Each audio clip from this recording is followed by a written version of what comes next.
3 months ago, I reacted to this game theory video. Now we're back with another. If you guys are excited for this, make sure to hit the like and subscribe. And, well, maybe, just maybe, game theory will be right. And also, I will link the video in the description. Okay, hope you'll enjoy my reaction. Hey guys, we're trying a video about Poppy Playtime.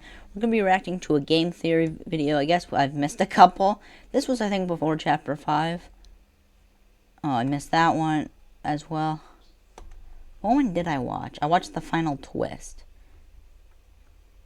Okay. Well, let's watch a better... The prototype is their savior. I already hit the like assuming it would be good, so let's get straight into it. Know not only who he is, but what his goal has been. Prototype has been revealed, and now we finally know not only who he is, but what his goal has been this whole time.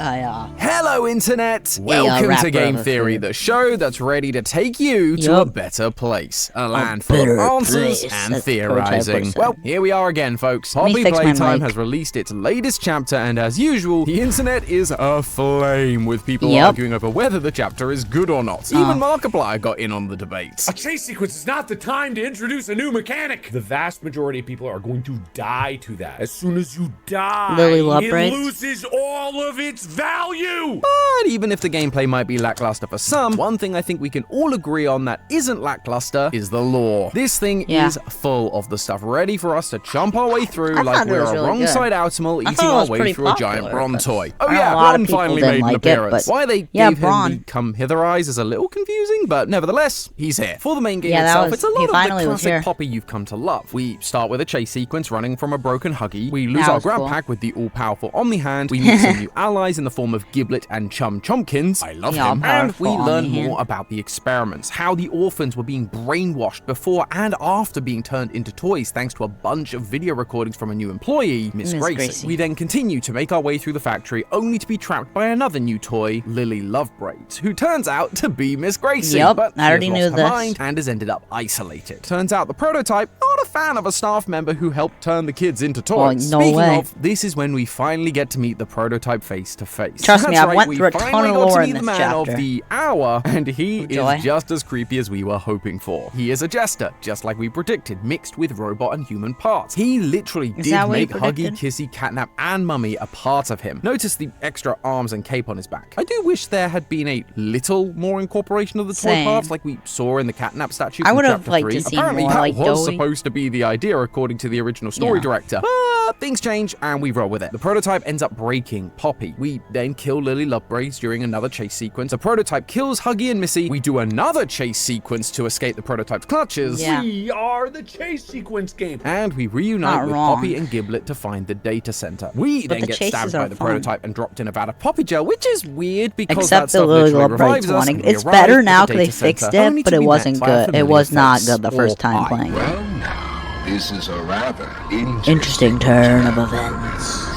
Well, Lily Lovebraids, he was one of the most interesting characters. Needless to say, there's a lot. Sorry to pause it, but I would say the Lily Lovebraids chase was like Yarnaby. Originally, it was so hard, but it's not as bad anymore. Of course, the main plot isn't really where the true secrets hide. Instead, we're here for the secret notes, audio logs, and VHS tapes. Those are where the real secrets are. There's barely VHSs in this chapter. Very interesting with them. As time's gone on, the lore for each chapter has become a lot less focused on sowing mystery and more focused on clarifying the answers. Like from Chapter 4 channel. did do this a bunch, but we still managed to make 3 videos out of the hanging threads that we left. But this time, I felt like a lot of it was just left out on the table. Didn't end in Chapter 5. For example, we got confirmation that the Young Geniuses program was from the 1960s. I guess add that to our win column. We also discovered that it wasn't just Harley not present for the creation of Poppy, but that none of the Young Geniuses were present. They may have been did a ton of experiments then, because she's 1007. And brings them wow, that's actually crazy how many experiments they did. But Chapter 2 has said they first did on rats. They were there in the first place. A note from Leaf shows that they didn't even know Poppy existed until the prototype tried to escape with Theodore. But the biggest reveal of the entire chapter came down to the big bad we've all been waiting for, the prototype. And the thing we've all wanted to know, the thing we've been theorizing about since basically the very beginning of the franchise, who is this guy? And I'm pleased to announce they finally gave us an answer. Oliver, if you want to talk, I'm here. I got this either in my original video or in like a second prototype playthrough. Is Ollie. I think real original Ollie. video. He wasn't just mimicking Ollie's voice on the phone. He was using his original voice. I never thought my first ever theory as host would be right on so many levels, but you know what? I'll take it. Add that one to the list too, editor. But now the question is, who really is Ollie? What is his goal? Well, loyal theorists, thanks to that audio log, other hidden notes scattered throughout the facility, and some clear parallels to classic media IP, I think we can get a pretty good idea of not just what the plan is, but why, and how it's all going to end. During this tape, Elliot refers to Ollie as my boy, to which Ollie snaps and proclaims, "You don't get to call me that." That language, the use of my, a possessive adjective, shows Elliot feels a sense of ownership. Elliot also goes on to say, "We could be a family." These two things make it abundantly clear that Ollie is Elliot's son, Poppy's brother. That's why Ollie keeps telling Poppy to come home. They are, or at least could have been, a family that shared a home together. It also gives us an answer for the radio broadcast we heard in Chapter 3. With the body, boy has been found on the estate of the late Elliot Ludwig. Organs as well as key bones from the skeletal structure were reported missing from the body. At the time, we didn't know who this boy was. It only showed us that Elliot was aware of and conducting these experiments himself. But now it's clear that the body was Ollie's body. Elliot knew he needed larger subjects to bring Poppy back, and so Elliot performed this experiment on his own son. Wow. Away in his we home, thought Elliot was actually a good person. And the young geniuses he'd been training. But he Nobody still did. was to know about this. But it gets worse. And then because not only was Ollie he used Elliot's Ollie to son, make Poppy. it also appears that Ollie was his adopted son. Remember, Elliot and his wife divorced in 1930, the same year he started the company. And without any word of another partner and all the pushes he did towards adoption, it feels more likely that a kid of Ollie's age was adopted, just like we believe Poppy to be for the same reasons. She was only 11 in 1960, so she'd have been born 19 years after Elliot's divorce. Ollie also says this line during the tape. "You'll pick up a hammer just like him, just like..." This is while he's lashing out to Elliot, but what he's doing is comparing him to another parent in his life, another parent that betrayed and broke him, again telling us that Elliot is not his original father. During Chapter 3, we also discovered a cut room in the playcare that was assigned to Ollie, something which the former director of Poppy Playtime also pointed to as something hinting at Ollie's involvement in the wider story. Now, obviously, I know how you guys feel about cut content, and Isaac no longer works for mobs, so things can obviously change, but given the evidence and that it doesn't actively contradict anything, I think it's pretty safe to assume that these things line up, and that does something very interesting for our timeline. We've always assumed that Poppy was created in the 1960s, back before your internet service provider could see everything you were doing online, just like yours is doing right now. They can even see that you're watching this very video. Quickly, you better check out today's sponsor, ExpressVPN. Yeah, ESP tool tracked by your government and the barcode. Had pushed Ludwig down to his lowest, from Chapter but with 2. so much ambition, he rose back. That's when the company hits its stride. In the 1960s, an unfortunate family death had pushed Ludwig down to his lowest. But with so much ambition, he rose back up and continued to fulfill his vision for the Playtime Co. toy factory. We believe that was referencing the idea that Poppy was brought back to life, bringing Elliot joy and leading to the company's success. But now we have things like the Young Geniuses program, who made a bunch of cool and interesting discoveries during those years, which means it might have been referring to that rather than Poppy. Plus, with Ollie having a room in the playcare, that would mean that the actual human part of the experimentation, the creation of the prototype, didn't happen until after the playcare was constructed in 1976. Elliot's experiments took a long time because he was working alone in secret. But he knew he needed larger subjects after experiment 814, so he designed the playcare, a place to gather together dozens of those larger subjects. 814 is from Chapter 2, and no records, and no one who would notice if they went missing. It wasn't Leith or Harley who came up with this idea of experimenting on kids. It turns out Elliot was the real monster the one who loved the kids. I guess throw him in with the rest of them, boys. But if he did have all these other options at his disposal, all the why people did he from horror pick games Ollie? Notes scattered around the facility show us that Poppy was indeed 1007, and that the prototype was exactly that, a prototype for Poppy herself. Ollie even declares this in that same audio tape. Test run. The prototype So for everyone who was wondering what I was smoking in that previous episode, I know I can be a bit out there sometimes, but I don't mess around when it comes to Poppy. But it does make me wonder what was so special about Ollie that he was the one Elliot chose to become the prototype for his perfect little Poppy. He knew he needed Poppy to be the because Poppy. They had something in common. Both of them were broken. I've already mentioned how Ollie used to be hit by his original father, with a hammer, no less. But during chapter 5, you can come across a VHS tape which tells you how to look after your human. One slide shows us an MRI of a small child's head and brain, and an X-ray of a child's hand that is full of metal rods. Clearly a hand that has been broken, or more accurately, smashed to bits and replaced. I believe this was Ollie's hand. Why? Well, besides the obvious smashed hand part, take another look. Does it look at all familiar? It should. Yep, it looks like a smaller version of the prototype's hand. The chapter is even called Broken Things, and the prototype Ollie is our main focus. Ollie was broken mentally from the toll of being abused, but also physically. And Poppy, well... In the 1960s, an unfortunate family death had pushed Ludwig down to his lowest. If Elliot was going to revive his daughter, he would need someone who, one, was also broken like his daughter in order to control for more scientific variables, but also who was, two, damaged enough that they could be deceived, tricked into going along with the process. That phrase actually comes up a few times throughout this chapter. The orphans are now in a better place, for example. This makes you think of the afterlife. They've gone to a better place. The prototype even refers to heaven a few times. Destroy the only heaven will ever get. However, I don't think the afterlife is what they're talking about here. Ollie mentions this better place even after becoming the prototype. This is something that becoming the prototype would help him achieve. And that certainly isn't death. If anything, these experiments are the exact opposite. The biblical idea of heaven is a place without pain or suffering. And what does a broken, hurt child want to hear? That everything's going to be okay. That the pain will go away. That everything can be fixed. I can fix you, Poppy. You bet. Ollie was told that if he went along with Elliot's scheme, that he would be permanently fixed and reach a better place. I beat it, of course, the first time through. I rebeat it for the piano source Easter egg, and then I rebeat it again for a live stream. Just a stepping stone for the real experiment. When you're heading out on an